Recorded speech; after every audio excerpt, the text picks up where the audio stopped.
ഈ ഒരു പുളിക്ക് എൻ്റെ നാട്ടിൽ പറഞ്ഞ നെല്ലിക്കാപ്പുളി എന്നാ. നിങ്ങളുടെ നാട്ടിൽ ഇതിന് എന്താ പറയണെന്നൊന്ന് കമന്റ് ഇട്ടേക്കണേ.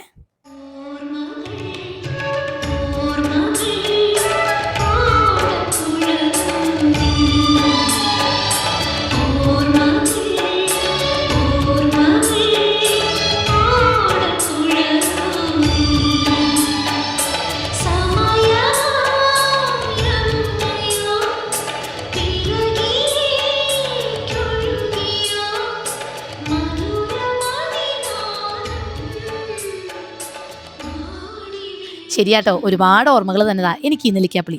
വേറൊന്നുമല്ല, എൻ്റെ ഒരു വല്യമ്മയുടെ വീട്ടിൽ ഇത് നിറച്ചുണ്ടായിരുന്നു. അതിൽ ഒരെണ്ണം പൊട്ടി ചേച്ചേന് അവലും അന്നെ കുറേ ചീത്ത പറഞ്ഞായിരുന്നു. അന്ന് ഞാൻ 3ഓ 4ലോ പഠിക്കുന്നു, അത്രേ ഉള്ളൂ. അന്ന് ഞാൻ വിചാരിച്ചത് ഭയങ്കര വിലയുള്ള സാധനമായി ഇതെന്നാണ്. ഇപ്പോൾ ആ ചിറ്റയുടെ വീട്ടിൽ പോയി ഇത് പൊട്ടിച്ചുകൊണ്ട് വന്ന് ഈ ഉപ്പിലൊക്കെ ഇടുമ്പോൾ ഒരുപാട് സന്തോഷമുണ്ട് കേട്ടോ. കാരണം ഉപ്പിലിട്ട് കഴിക്കാമല്ലോ. എന്തായാലും വെക്കേഷനൊക്കെ തുടങ്ങിയല്ലേ, ഇതൊക്കെ കഴിച്ച് ആസ്വദിക്കാം വെക്കേഷൻ.